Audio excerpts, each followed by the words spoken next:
Moms and dads, I bet you can relate to this email. Kirk, my son is just like the kids you described in your podcast. He comes home feeling defeated after school, feeling like he isn't smart. But I got him Crunch Labs and he loves it. Building the new toy and watching Mark Rober makes him feel smart. And then he explains, talking a million miles a minute, like our kids do, all the cool science facts he's learned. It's like I get my real kid back when he's building his Crunch Labs toy.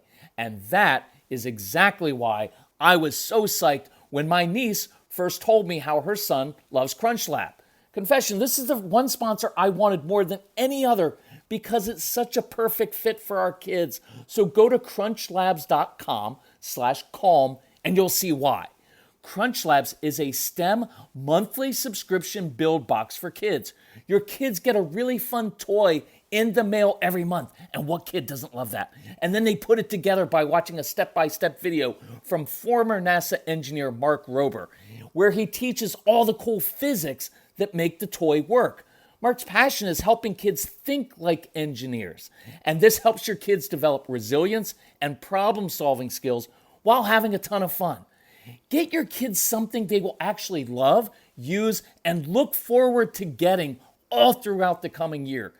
Build your child's confidence now. Visit crunchlabs.com/calm and get your kids Crunch Labs today. Moms and dads, being a parent is stressful. This modern day life we live causes a lot of anxiety, right? And it starts first thing in the morning when your son doesn't want to get out of bed. You get anxious that he's going to ask you to stay home yet again and miss another day of school. And your daughter won't eat. Is she going to be unhealthy? What if she gets sick? Your son's worn the same hoodie sweatshirt for 13 days in a row. What are the other parents and teachers going to think about you as a mother? And your daughter won't brush her teeth or her hair. And as you're rushing out the door, she remembers one final thing she just has to do before she leaves. And you're sitting out in the driveway honking the horn, right, waking the neighbors up. Great, now there's a traffic jam. You're going to be late. So you grip the wheel a little tighter. You ride the guy's bumper ahead of you. You're tense. And your kids are trying to talk to you, but you snap back because you're still upset about their dawdling, right? We'll talk about this tonight. You snap as you drop your kids off to school. Now you feel guilty, right? Because now you got to rush to work. You're afraid your boss is going to be mad at you again. Your mother's pressuring you to visit for the holidays, but you don't really want to go. You're getting the usual guilt trips, and you'll probably give in, right? And then the PTA and church committee keep asking you to volunteer. They need the help after all, and you're the responsible one. And what about the Johnson's kids? They're taking piano and extra language after school. If they can do it, why can't your kids? Why do your kids sit on screens all the time? You vowed that you guys wouldn't do that, and now your whole family is just kind of addicted to screens all the time. What if you're not doing enough for them? What if they can't get into the right prep school? Will you be a failure as a parent? Heck, you're not sure whether you're going to need that money for college or bail, given your son's behavior. Oh, that's right, you don't have money set aside for college anyway. The braces, the new roof, summer camp therapy, and car repairs have eaten away at that. Right? And your house never seems clean enough. Why can't your kids clean your bedrooms so you don't have to badger them? Now you're dreading the battle over homework. You end up frustrated standing over your child scolding, if you would just focus, you'd be done in 45 minutes instead of it taking 3 hours. Now here come the tears. And you forgot to lay out chicken, so you're back to mac and cheese again. And your kids still complain. Dad's getting irritated because Jacob can't sit still at the dinner table. Right? And he does his whole we're going to sit still, we're going to enjoy dinner as a family. Well, no, you're not, because everybody's anxious and tense. And Mom, you're getting anxious because you're sensing the coming explosion. And you've got to run interference between your strong-willed child and your husband. And now you have to help your daughter with that project that's busy work anyway. So the dishes sit in the sink for a while. What would your mother say? She never seemed this frazzled. What are you doing wrong? You decide that you'll finish up the project for Sarah because it's bath time, another power struggle, and then bedtime. Only Jacob has trouble sleeping and you threaten him repeatedly to get in your room now. Good, let's end the day with some guilt. What kind of bad parent are you that your kids won't eat, sleep, do their homework, or listen to you? Right? Can you see how much emotional, mental, and physical energy this anxiety takes from you? It's exhausting, and worse yet, it'll destroy the very relationships that you cherish the most. So that is what we are going to attack on this episode of the Calm Parenting Podcast. So welcome, this is Kirk Martin, founder of Celebrate Calm. That's a little bit of a lengthy opening for our podcast, but I really wanted to set that scene of how stressful everyday life is, especially with a strong-willed child. So I want to dig into that. You know the drill. If you need some help with anything, you email us, email our son Casey, who I was basically just describing then. Look, I was describing our life before I learned how to control myself, right? Constant anxiety, control issues. So reach out to Casey, C-A-S-E-Y at celebratecalm.com. Tell us about your family, ages of the kids. We get together as a family, discuss it.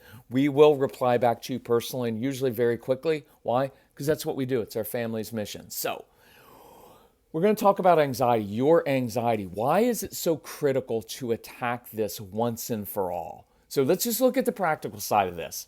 Your anxiety never, ever helps or works. Anxiety causes the exact opposite response that you want from your kids. Think about it. When you say, move, move, get to the car, get moving, move, move, move. Instead of running more quickly, your kids move more slowly. Why? Because they know when you are in that anxious mode, nothing they do will please you. When you lecture your kids constantly, it backfires. They ignore you. They discount what you say. The more words you use, the less valuable they become. When you get on your kids about every little thing, they don't thank you for being so conscientious and caring so much about me, Mom. They don't. They fight you. When you react to them pushing your buttons, they are now in control of you. The truth is that you create so many power struggles over issues that don't matter, all because of your own anxiety. There's no guilt, no blame in that. I don't do that. I just want us to recognize that we have power and control over this, and this anxiety is literally just destroying our relationships, and it just doesn't work, right? Because when you lecture, think about this. It sends this message to your kids.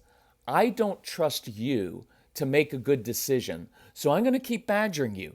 You can't do it on your own. After all, what would I do if I didn't have to be responsible for you?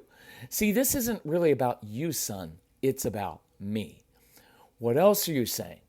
I don't really believe that you can be successful, because I spend 95% of my energy trying to fix what's wrong with you instead of spending that time cultivating your natural gifts and passions. See, because of my anxiety over your future, I'm going to harp on you over and over again. So no, I don't trust that you have what it takes, and I'm more worried about my own legacy, because if you don't turn out well, then I will have been a failure as a parent, and I can't live with that, right? There's some truth in parts of that, right? You're also saying this problem isn't really yours, it's mine. I have this vision of how life was supposed to be, and I feel compelled to make our family life perfect or go the way I'd envisioned it, but I can't, and so I'm going to try to make all these little insignificant things just so, because that will give me the illusion that things are actually okay. And some of us have our identity wrapped up in our kids' behavior, right? When they don't do things the right way, your way, you take it as a personal affront. After all I've done for you, I've tried to teach you to be kind and responsible, and you can't even, right? And when you hear yourself using that guilt trip, then you know your anxiety is out of control, because anxiety keeps you from enjoying daily life because you're so wrapped up in making sure everything goes perfectly. There's always something else to do, always more drama, right? And because your central nervous system is on high alert all the time, you become exhausted. You may not sleep well. Maybe you develop adrenal fatigue. And this stress can lead to heart issues and a compromised immune system. You know all that, right? Good people who can't quiet this anxiety inside sometimes seek relief in other things: alcohol, drugs, gambling, porn, right? Other addictive behaviors. So it's serious. Moms and dads, I bet you can relate to this email. Kirk, my son is just like the kids you described in your podcast. He comes home feeling defeated after school, feeling like he isn't smart.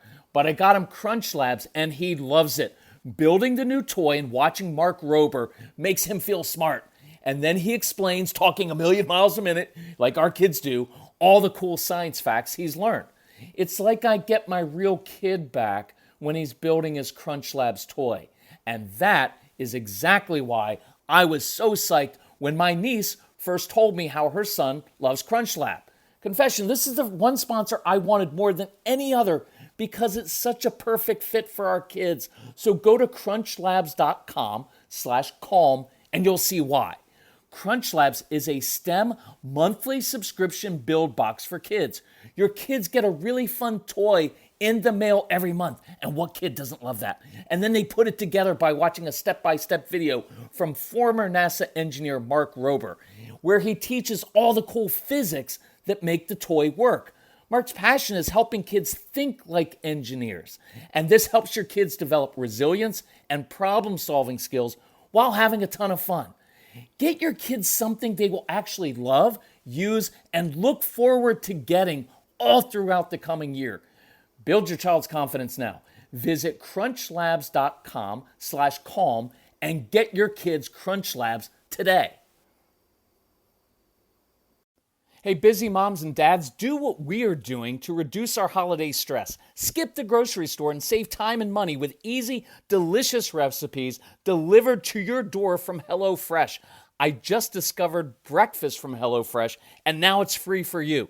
Go to hellofresh.com/calmfree and use code CALMFREE for free breakfast for life. My favorite, chilaquiles. Shreds of tortillas smothered with black beans, tomato, chili, and cheese, and finished with an egg perched on top. So much protein, so much flavor. It fills me up and gives me tons of energy for the day.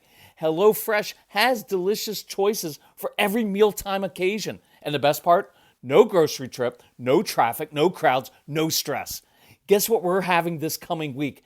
Ginger beef stir fry, my favorite, tons of flavor, quick and easy to make, and winner, chicken orzo dinner with cheesy roasted zucchini and tomato. It's awesome. So go to hellofresh.com/calmfree and use code CALMFREE for free breakfast for life. One breakfast item per box while your subscription is active. That's free breakfast for life at hellofresh.com/calmfree with code CALMFREE. So here's how this works. I wanted to go give you some tools today, and I'm actually drawing this from our 30 Days to Calm program because it's very foundational to everything we do at Celebrate Calm as we start with ourselves. Quickest way to change your child's behavior is to first control your own. The only person I can control in life is myself, and when I do that, my kid's behavior changes. So if you get the Calm Parenting Package, the first thing I want you to go through really is the 30 Days to Calm program. And here's how you get the most out of that, right? One, I want you to be ruthlessly honest with yourself. No blame, no guilt. But I don't want you making excuses. And I want you to follow through on the action steps or this won't work. You kind of have to follow my directions. I'm being controlling, aren't I? Right? I want you to be consistent. Don't let anything get in the way of working through this program. I want you to have some focused intensity, right? As you go through this, because it will change you inside. I'm going to tell you how cool that is once I finally figure this out. And while you're listening to the program, you listen to it on this new app we have. It makes it really easy. I want you to journal. I want you to take notes. There's a 30 Days to Calm workbook, and you can take notes in there. And you'll go through this 30-day challenge in your workbook. You don't have to do it in 30 days. You're busy parents. If you do it in 40 days or 50 days or 90 days, that's fine. That's fine. Just focus on yourself because this program doesn't have anything to do with your kids or spouse. It's 100% for you, and you're worth it. So let's examine this. I want to go through kind of some roots. I'm going to call it the 10 roots of anxiety, why we do this. This is like 10 sources of anxiety. And you could make a list, see which ones of these apply to you. Pretty much all of them apply to me. So number one, is your anxiety a childhood inheritance? Look, I know a large fortune would have been a better inheritance, but we're all affected by how we were raised. Did you have a controlling parent who used guilt to manipulate you? Did one of your parents worry excessively? Did you have the martyr mother who taught you to make everybody else happy while making yourself miserable? Perhaps you had an alcoholic parent, right? And early in life, you learned to manage your parents' emotions just to keep the peace. By the way, you probably married someone whose emotions you have to manage. Why? Because you're comfortable with that. That's how you grew up. That's how you developed a sense of order and structure in life, right? You developed a caretaker pattern in which you take care of everyone else. Maybe it's because you were super, ultra responsible for raising your siblings, right? You learned to be concerned about other people, but at your own expense. And that creates anxiety because you become exhausted and you ultimately can't control what other people do. Number two, how do you view authority figures? How do you view God? See, our parenting expectations are largely based on how authority figures treated us as kids. If you view your parents or God as an unrelenting taskmaster who's never pleased with your behavior, who's interested in rules more than a relationship, you'll likely repeat this pattern with your kids. I see it all the time. I did the same exact thing because they'll never be good enough, right? And I guarantee either you or your spouse parents this way. It's just about every family, right? And you can see the kids pulling away from that parent. Number three, are you burdened with guilt? Do you feel like your child's struggles are somehow your fault, right? Like as if you were a better parent, your child wouldn't be struggling. It's just not true, moms and dads, right? And everybody struggles with self-doubt. That's normal. But if you have an overriding sense that you're not a good enough parent, that'll cause perpetual anxiety. Number four, do you feel compelled to control others and make everything perfect? See, because I have a busy brain and don't always feel in control inside, my natural impulse is to control other people and situations. When plans don't go as I expect, it causes me anxiety. And it may manifest in some kind of OCD tendencies or perfectionism. Do you need things to be just so? Your house, your hair, your clothes, meals, right? Maybe you feel irritated and get on edge when it's not. See, it's controlling you instead of you controlling it. Number five, you're anxious about your child's future. Of course you are, because you look at this child and you're like, who's going to marry this child? Who would possibly hire this child?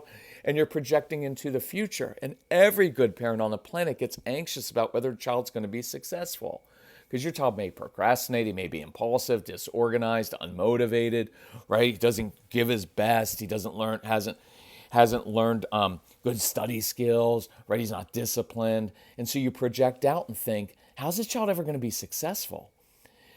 Right? And the traits that irritate you most about your kids are likely the same traits that held you back from being successful. So what do? Same thing your parents did to you. You focus relentlessly on rooting these qualities out of your child. But just like it didn't work with you, it's not going to work with them. Why? Because the more you push, the more strong-willed kids resist. And your kids know you'll never be satisfied. Number six, improper boundaries. Sometimes we just go too far as parents. We need our kids to be successful so that we can feel successful as parents, and that alleviates our guilt. In effect, we're saying, I'm allowing my child's behavior to affect how I feel about myself. Does that sound familiar? Right? No blame, no guilt. Okay, just recognize that. Or perhaps your parents overstep their boundaries, as I'm sure they do, right? Because that just happens. And sometimes we put our kids ahead of our marriage, and that doesn't end up well either. Number seven, are you emotionally dependent on making other people happy? Do you need others to be happy or in a good mood so you can be in a good mood? Can you be happy even when your kids choose to be bored or miserable? Can your spouse be in a bad mood without you feeling like you have to fix it? See, I needed my wife to be happy because her bad mood made me uncomfortable and feel like I had failed somehow. And if you're basing your happiness on what other people do, you're powerless and you become dependent, right? Are you afraid to disappoint people? I've struggled with that. You try to please everybody else when you know inside that you really don't want to do something, right? Let's break that pattern so you don't become even more resentful. Number eight, is modern society driving you crazy? Sometimes the pace and stimulation of modern life is overwhelming. Do you ever feel like you can't get a peaceful moment without the constant intrusion of 24-hour news cycle, cell phones, social media? It's all kind of like craving your attention, right? Our finances, a never-ending burden. Life's way too busy. We're overcommitted and we don't have enough time or money.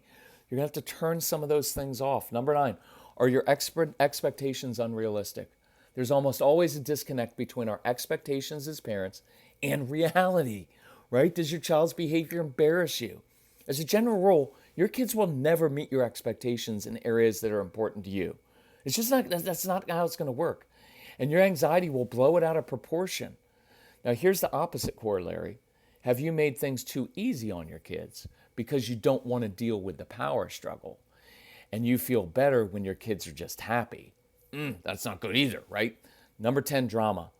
For some of us, I have to ask, why do you participate in the drama? Is it because it's stimulating and you like the challenge of fixing it? Do you often create a crisis so that you feel needed, like you can fix the situation or be in the midst of something special? Do you use it as a distraction to keep you from dealing with your own issues? Do you feel like feeling like the savior who swoops in to help others? See, I want to use your big heart in healthy ways. Now, if you struggle with several of these sources of stress, that means you're normal. It's okay. It also means you have some work to do.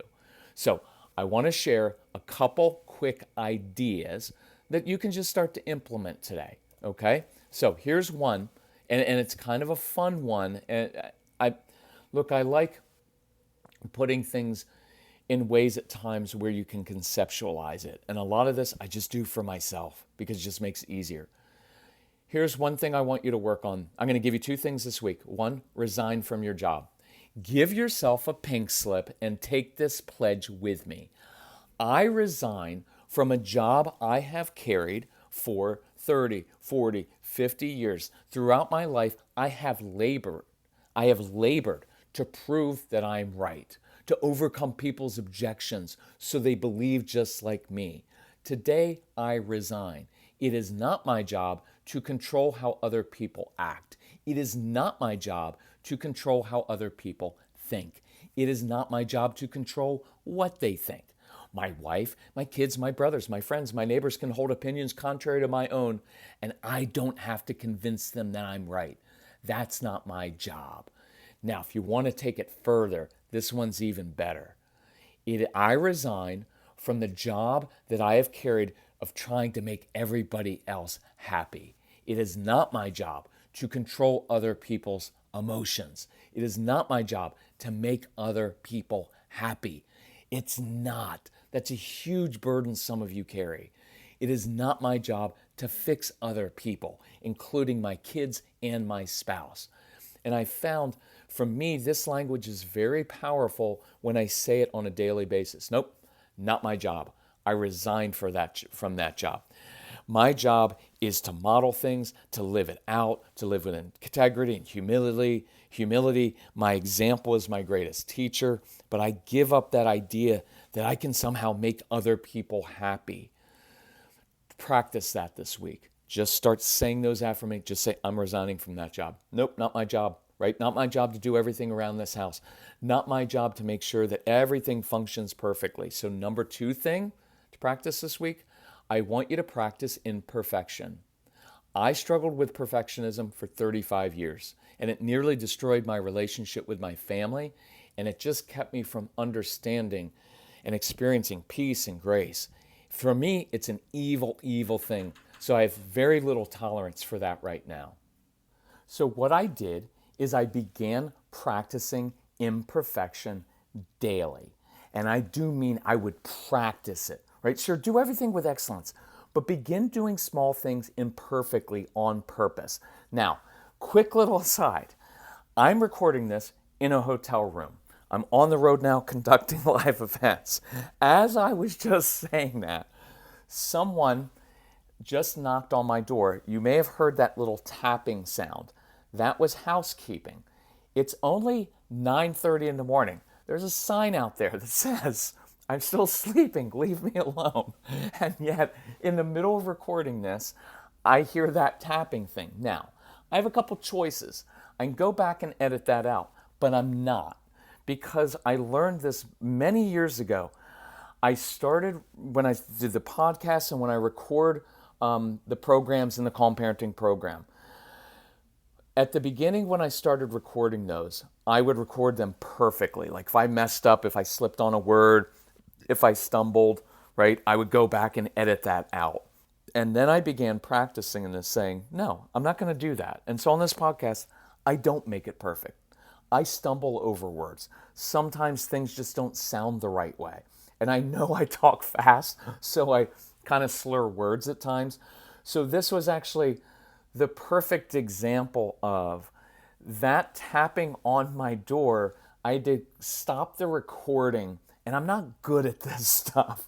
And I had to go to the door and be pleasant with the nice housekeeping person instead of saying, did you not hear me in my room yelling into my computer to record a podcast, right? So I'm glad that I could just model that for you. So here are a few ideas. Leave the house without being all put together on purpose, even if it makes you uncomfortable. You purposefully try this.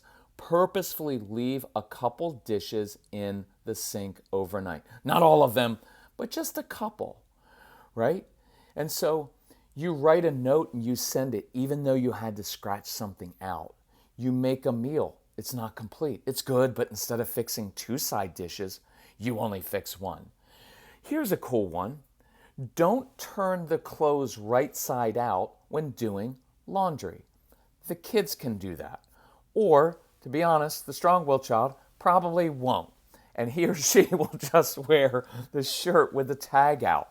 Let them breathe into it, relax, right? This past year, we kept our Christmas tree a little off center, right? And that bothered other people. They were like, your tree's leaning a little bit. And we're like, I know, we're doing it on purpose, and you have control issues. So, right, but it was perfectly imperfect. And as you begin to practice imperfection consistently, you'll learn to be content even when everything isn't just so. I do mean this. Practice on a daily basis. Purposefully don't do certain things. Leave things a little bit undone. And I promise your kids and spouse will thank you. But even more than that, you will thank yourself when you are free from this, right? When you don't have to feel compelled. So I'm going to wrap this up. I want you to resist that anxiety that you feel all the time. I want you to begin working on these issues. And I want you to begin to resign, okay, from trying to make everything perfect. Resign from controlling everybody's emotions. I'm telling you, when you can do that, and your kids can be upset at you, or they can be bored, and you don't have to walk around and find out, how can I help you from being bored? And you can look at them and say, I'm completely comfortable with your boredom. I'm okay with you being bored. I'm okay with you being miserable right now. I'm not talking about a child suffering from depression. I'm talking about a child being bored or being dissatisfied with a choice you made. Or maybe they're upset and they're disappointed because you didn't give them something. And rather than tying yourself in knots inside, I want you to be free from that, right? And I want them to be free from you trying to control everything. Okay, it's enough for you to think about. It's been about 23 minutes, and it's enough to begin practicing. Look, if you already have our programs, set aside some time. Go through the 30 Days to Calm workbook. It's all laid out for you, and you go through it methodically, and you'll begin breaking these patterns one by one. It will make a difference. If you don't have it, go to CelebrateCalm.com. Just order the Calm Parenting Package, right? If you need help financially with it, just email Casey at CelebrateCalm.com, and begin going through this first. You'll begin to break generational patterns. I promise you, this just means it changes your internal life. It changes you so you just begin enjoying life, enjoying your kids, and not feeling compelled to fix everything all the time. It is very liberating inside. So if we can help you, let us know. Love you all. Thanks for sharing the podcast. Talk to you soon. Bye-bye.